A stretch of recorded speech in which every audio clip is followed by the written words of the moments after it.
네, 안녕하세요. 믿는 생각입니다. 오늘은 예일대학교 신약학 교수인 마틴 데일 교수님의 신약 읽기 세 번째 챕터를 이야기하려 합니다. 세 번째 챕터의 제목은 그리스 로마 세계인데요. 이제 우리가 성경을 이해하기 위해서는 성경 시대의 문화를 알아야 하잖아요. 그때 우리가 중요한 것은 먼저 그리스 문화, 헬레니즘 문화라는 것과 로마 문화, 고대 로마 문화를 이해하고 그 다음에 그리스 문화와 로마 문화와 고대 유대 문화가 이 세 가지가 어떻게 조합되는지에 따라서 그러니까 성경을 읽는 그 배경이 이제 달라지게 되죠. 이 문화에 대한 전제에 따라서 성경 해석이 많은 영향을 주게 되는데요. 사실 제가 예수 세미나에 관한 이야기를 했지만 굉장히 천재적인 신약 학자들이죠. 저도 거기에 대해서 동의되는 부분도 있고 조금 동의가 안 되는 부분도 있지만 제가 느끼기로는 오히려 예수 세미나보다도 더 급진적인 해석들을 하는 부분들은 이 그리스 로마 문화권 중에서 그리스 문화와 성경을 비교해서 읽는 분들이 아닐까 싶어요. 그리스 세계의 어떤 문학 작품들과 성경을 비교하면서 그리스 문헌들이 당시에 이제 교양이기 때문에 거기에 대항하기 위해 만든 새로운 문학 장치들로 이제 신약 성경을 설명하는 흐름들이 있단 말이에요. 이제 부분이 좀 더 전 더 진보적이라고 느껴지고 이제 그리스 문화를 알아야 성경을 이해하는 건 맞는 것 같아요. 하지만 이제 그걸 어떻게 방점을 찍느냐에 따라서 많은 차이가 있다. 개인적으로는 이제 로마 문화를 이해하는 게 더 중요하다고 저는 생각하고 있는데, 영상 길이를 생각해보면 이 두 가지를 좀 쪼개서 영상을 두 개로 나눠야 될 것 같은데요. 문제는 그리스 문화와 로마 문화는 섞여져 있다. 그리고 유대 문화까지. 우리 세 개를 나눠서 이야기는 하지만 세 개가 엉켜져 있다라고 이해를 하시면 될 것 같아요. 예를 들어서 우리가 이제 미국에서 태어난 한국계 사람이라고 생각해 봅시다. 이제 처음에 한국에서 평생 살다가 미국에 간 사람이면 당연히 한국 문화가 중요한데 미국으로 이민 간 사람의 가정에서 태어난 자녀예요. 그래서 이제 거기서 미국에서 학교를 다니고 집에서는 한국말을 조금 쓰지만 사실은 그분이 이제 살아가는 학교나 모든 사회 문화권은 영어를 쓰고 있다고 하면 아무래도 한국 문화보다는 미국 문화가 그 개인에게 중요하겠죠. 그래서 지중해권의 교회가 이제 우후죽순으로 생겨날 때 문제는 아무리 이제 유대교 자산이지만 그리스 문화가 좀 더 강한 지역, 또 로마 문화가 좀 더 강한 지역에서 교회가 생겨난다고 한다면 사실은 구약성을 가지고 신앙생활이 새롭게 구축되지만 그리스 문화를 이해하는 게 그 그리스 문화가 강한 지역의 교회를 이해하는데 더 중요할 수 있다. 이제 이런 포인트가 되겠습니다. 자, 그러면 이 전제를 가지고 첫 번째 그리스 문화, 헬레니즘 문화에 대해서 우리가 알아야 하는 내용이 어떤 게 있을까? 예일대학교에서는 어떻게 가르칠까? 한번 살펴보도록 하겠습니다. 자, 그리스 문화가 고대 지중해권에 이제 자리 잡게 된 거는 신약 성경에 쓰여지던 이제 1, 2세기도 중요하지만 그보다 더 앞선 시대부터 이게 되었는데요. 이 책에서는 헬레니즘화의 가장 중요한 포인트로 알렉산더 대왕을 꼽습니다. 알렉산드로스라고 표현되어 있는데요. 근데 헬레네라는 말은 그리스라는 말입니다. 그리스인. 근데 이제 우리가 그리스인이라고 할 때 이 그리스는 라틴어에서 온 말이고, 그래서 우리가 헬레니즘화를 그리스화다라고 같이 얘기하죠. 이 알렉산더 대왕이 이제 세계 정복을 하면서 그리스 문화가 이제 퍼져 나가는데 제일 중요한 영향을 가졌습니다. 알렉산더 대왕의 아버지가 이제 마케도니아의 왕 필리포스 2세라고 하는데요. 이 필리포스가 기원전 338년에 카이로네아 전투에서 이제 아테네를 물리치고 이제 그 지역을 점령하게 되죠. 알렉산더 대왕은 기원전 356년에 태어났다고 합니다. 그리고 342년, 그러면 한 14살쯤인가요? 그때부터 재밌는 게 이제 그리스의 유명한 철학자 아리스토텔레스에게 교육을 받죠. 왕의 교육을 받습니다. 아리스토텔레스에게.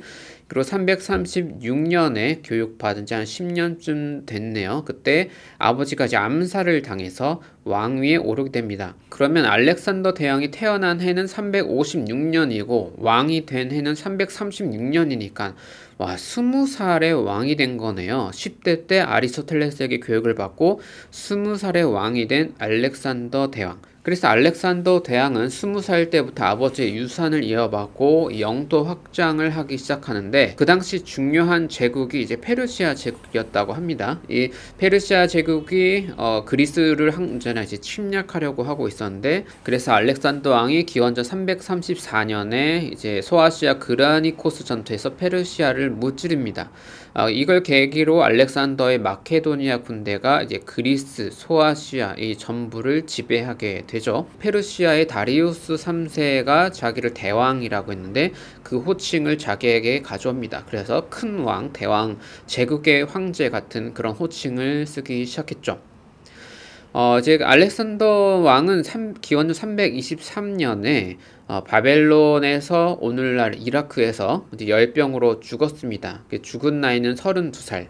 자, 왕으로서 살아가기 시작한 건 20살, 그리고 죽은 나이는 32살. 12년의 기간 동안 짧고 굵게 제국을 만드는데 에너지를 쏟다가 죽게 된 거죠. 그래서 이제 알렉산더 왕이 죽고 나서 그의 제국을 그 휘하의 장군들이 분할해서 더 가지려는 이제 영토 전쟁이 일어나게 됩니다. 그때 이제 그 이스라엘 북쪽의 지역을 이제 점령한 셀류쿠스 왕국이 있고, 그 이집트, 이제 이스라엘의 남쪽에 있는 이집트에서는 이제 프톨레마이오스 왕국이 이제 알렉산더의 유산을 이어받습니다. 그래서 이 마틴데일 교수가 얘기하는 건 이 이집트 쪽의 프톨레마이오스 왕국과 이스라엘 위의 그 시리아 지역의 셀류코스 왕국은 결론적으로는 그리스 왕국이었다는 것, 그리스 문화 왕국, 헬레니즘 사회 문화와 구조를 답습하고 있었다는 것을 기억해야 한다라고 얘기합니다. 왜냐하면 그 모든 이제 시리아나 이집트나 그 모든 지역 쪽의 지배자와 지배 계층은 그리스어를 썼고, 일단 모든 교육 체계가 그리스 방식으로 되었기 때문에 그게 중요하다는 것이죠. 그래서 이제 셀류코스는 시리아 그리스 왕국, 그리고 이제 프톨레마이오스는 이집트 그리스 왕국이라고 이해를 하면 되고, 이 이스라엘 유대 지역은 이 중간에 껴 있는데 이 항상 이 두 왕국, 시리아와 이집트 왕국의 두 왕국이 싸움 사이에 끼어 있었다는 것을 기억해야 합니다. 예수님 오시기 300년 전부터 이 역사가 쭉 진행된다는 것이죠. 자, 이 알렉산더 대왕은 이제 지중해 동부 전체를 정복하면서 곳곳에 이제 그리스 문화를 퍼뜨렸는데, 이 도시들을 또 그리스 방식으로 만들고, 또 그리스어가 공통어로 쓰게 되고, 헬레니즘화를 가속화시키는 역할을 하게 된 거죠. 물론 이제 지배를 받는 아래 계층의 사람들은 자기들만의 어떤 풍습과 언어를 유지를 하고 있었지만, 각각의 사회를 이끌어가는 상류층의 사람들은 이제 알렉산더 대왕의 그 헬레니즘 정책에 따라야 했던 것입니다. 그래서 그리스 양식의 도시들이 세워지고 그리스 문화 교육 정책을 이제 피정복지가 계속 따를 수밖에 없게 된 것이죠. 그래서 이제 그리스의 고대 도시국가를 폴리스라고 하는데, 그러한 폴리스 도시국가 운영 스타일이 이 공통적인 문화 현상으로 생겨나게 되고요.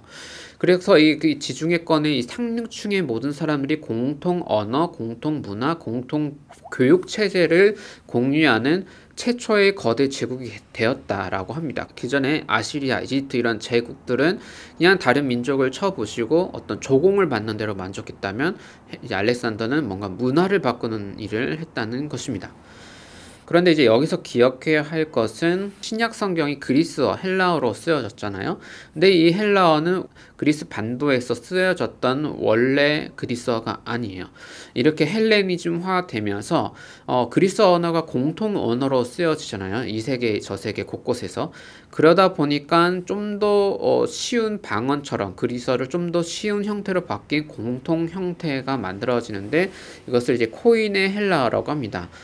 그리스어가 공용 언어가 되면서 좀 더 문법이 쉽게 바뀌게 된 거죠.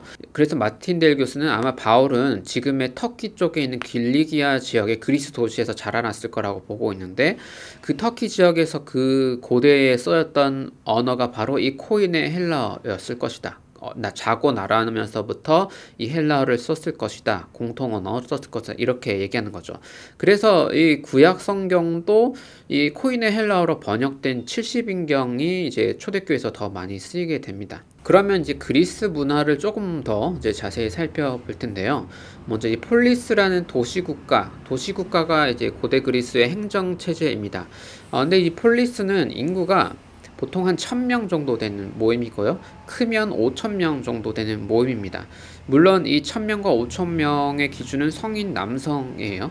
자, 성인 남성이 그 정도에 모였을 때에 이제 정치체제를 폴리스라고 하는데, 규모는 1000명에서 5000명으로 제각각이었지만 어떤 그 운영 방식, 구조, 제도에서 공통점이 있었다는 것입니다. 폴리스에서의 교육의 대상, 그리고 정치 주체의 대상은 남성이었죠. 이제 고대 세계였으니까. 그래서 이제 주로 모든 문화라는 것이 남성 중심의 문화가 될 수밖에 없었는데요.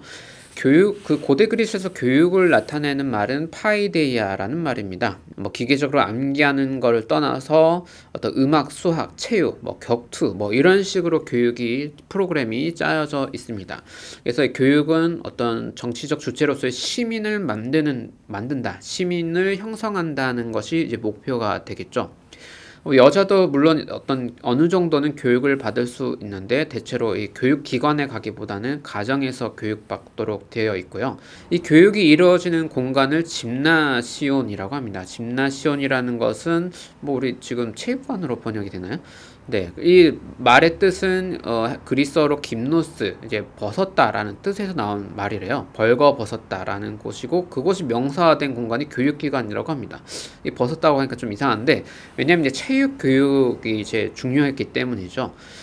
이제 체육이나 뭐 운동, 신체 단련을 할 때 이제 이 남자 아이들이 옷을 안 입고 이제 뭐 격투 훈련이나 이런 걸 했기 때문에 김나시온이라고 했다고 합니다. 물론 이제 체육만 한 건 아니고 뭐 수상, 읽기, 쓰기 뭐 이런 모든 교육이 다 이루어졌고, 교육뿐만 아니라 이제 친교 공간으로, 남자아이들이 친구를 사귀는 공간으로 쓰여졌다고 해요.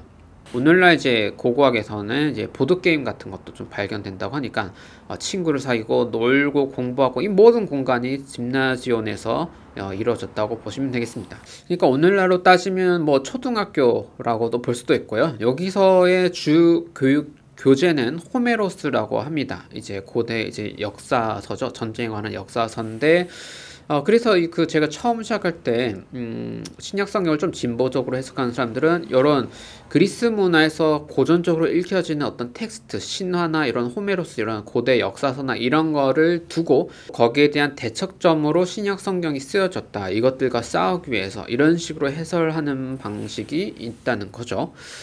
그리고 이제 고대 그리스 남자애들이 사춘기가 될 때 수사학을 배운다고 합니다. 그 소크라테스와 싸웠던 수사학이죠. 연설하고 사람들 설득하고, 정치 문화가 발달했던 사회이기 때문에 이제 무언가 스피치를 하고 사람들을 설득하고, 이게 굉장히 중요한 기술이라고 할 수 있겠죠. 그리고 18세가 되면은 이제 시민이 될 수 있고 군복무를 위한 준비 단계에 들어간다고 합니다.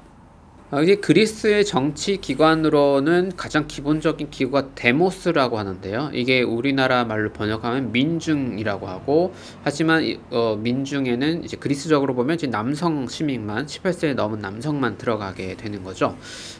그리고 그래서 이제 오늘날 우리가 민주주의라고 할 때 데모에 의한 지배가 민주주의를 번역하는데, 데모크라시, 크라시가 지배, 데모가 그리스 말에서 나온 거죠. 그리고 이 고대 그리스 역사를 보면 계속 민주주의가 있었던 건 아니고, 뭐 민주주의제, 뭐 귀족제, 뭐 여러 가지 과도정치 막 복잡하게 항상 왔다 갔다 하는데, 그럼에도 불구하고 민주정이 아니었을 때도 이 데모스라는 이 작은 소집단들의 정치 활동은 계속되었다고 해요.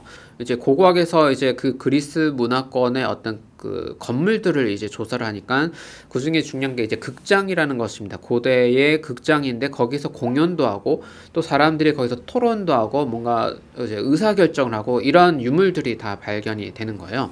그러니까 이제 민주정이 아니었을 때도 이 데모스라는 정치체계는 계속해서 뭔가를 자체적으로 토론하고 뭐 이런 문화가 계속 있었다는 것이죠. 자, 그리고 이 데모스 외에 더 적은 수로 구성된 어떤 보올레라는 평의회가 있다고 합니다. 이 데모스 그리고 평의회, 이 규모는 보통 한 50명 내외로 이렇게 되어 있었다고 했고, 이 평의회는 어떤 사업을 토론하거나 그 지역의 어떤 특정 사업, 어떤 중요한 안건을 심의하고 표결을 통해서 최종 결정을 한 다음에 이것을 나중에 전체 시민에게 이제 내놓는 그런 기구였다고 합니다. 그리고 이 보울레와 다르게 이제 전체 시민이 모여서 이제 투표하고 토론하는 그 공간을 에클레시아라고 합니다. 조금 이제 교회에 관한 공부를 하신 분들은 에클레시아라는 말 들으면 어디서 들어봤는데 할 텐데요. 이제 신약 성경에서 교회라고 번역된 단어가 바로 에클레시아입니다. 에클레시아를 이제 우리는 교회라고 번역하는데 원래 그리스 문화에서는 이렇게 군중들이 모여서 뭔가 토론하고 정치적 최종 결정을 하는 원래 그 기구였다는 것. 이것이 나중에 우리 교회를 뜻하는 언어로 되는데, 그래서 이제 신약학에서도 논쟁이 있어요. 처음은 교회라는 게 제도화되기 전에 우리가 에클레시아라고 불렀다면 그 성격은 어땠을까? 그래서 이제 그리스 문화와 비교하면서 교회의 정체성을 다시 파헤쳐가는 연구가 또 따로 진행이 되고 있습니다. 그리고 마지막으로 종교 문화에 관해서 살펴볼 텐데요. 이 책에서는 이제 혼합주의라고 번역했습니다. 싱크레티즘이라고 번역을 했는데요. 이제 고대인들은 딱 이집트 알렉산드리아 같습니다. 알렉산드리아가 이제 고대 이집트에서 중요한 도시였는데, 거기 가면 어떤 여신 이시스가 있다 하고 하면 자기가 원래 살았던 곳에 신을 믿는 어떤 종교가 따로 있겠죠. 하지만 고대 이집트 가서 알렉산드리아에서 가서 일정 기간 살게 된다면 그 이집트의 고대 여신을 숭배하는 게 마땅한 일이라고 생각을 하는 거죠. 그래서 여러 신들을 섬기는 것이고, 그 시대의 어떤 에티켓, 문화라는 것은 어느 지역에 가면 그 신을 존중해야 한다. 약간 이런 개념이 있는 거죠. 자, 이것은 종교적으로 어떤 원초적 두려움 때문에 이런 태도가 생겨났다고 볼 수도 있고요. 혹은 어떤 문화들이 충돌되지 않기 위해서 내재적으로 가져진 어떤 매너라고 볼 수도 있을 것 같아요. 그래서 서로 다른 신들을 존중하는데, 문제는 이게 조금 시간이 지나다 보면 어느 지역의 신의 이름이나 특성이 이제 그걸 수입해 와가지고 좀 섞이게 된다는 거죠. 그런 걸 이제 혼합주의라고 합니다. 그래서 이제 같은 신을 지칭하지만 여러 이름으로 통용되기도 하고요. 그래서 이제 종교적 혼합주의라고 하는데, 알렉산더 왕은 이제 이런 걸 장려하는 거죠. 왜냐하면 큰 제국을 만들 때 가능하면 어떤 통일된 사상, 통일된 종교 이념이 있는 것이 매우 유리하다고 생각을 한 것 같아요. 시간이 지나서는 이 알렉산더 왕도 스스로를 신의 지위에 두었는데요. 어떤 소문을 퍼뜨리느냐면 자기 어머니가 이제 아폴로 신으로부터 임신해서 내가 나왔다, 이제 이런 이야기를 하게 되는 거죠. 이건 나중에 로마 문화에서도 좀 비슷하게 나오는 것 같아요. 근데 이게 사람들에게 퍼질 수 있었던 거는 고대 세계에서는 이제 한 인격 안에 인성과 신성이 좀 결합되는 것이 가능할 수도 있다. 이런 이야기가 좀 이제 진행되기 때문이죠. 그리스 신화 보면 신이 인간처럼 묘사되기도 하잖아요. 그러다 보니까 이제 이런 게 퍼뜨려져서 사람들이 왕을 좀 그런 존재로 인식하게 되면 컨트롤할 수 있겠죠. 이 세계를 좀 더 컨트롤하기에 굉장히 유리해진다는 것입니다. 자, 이어지는 두 번째 영상에서는 이제 고대 로마 문화에 관한 이야기를 따로 한번 해보도록 하겠습니다. 이야기가 좀 길어져서 끊어서 또 이야기 해보도록 하겠습니다. 그럼 다음 영상에서 뵙도록 하겠습니다.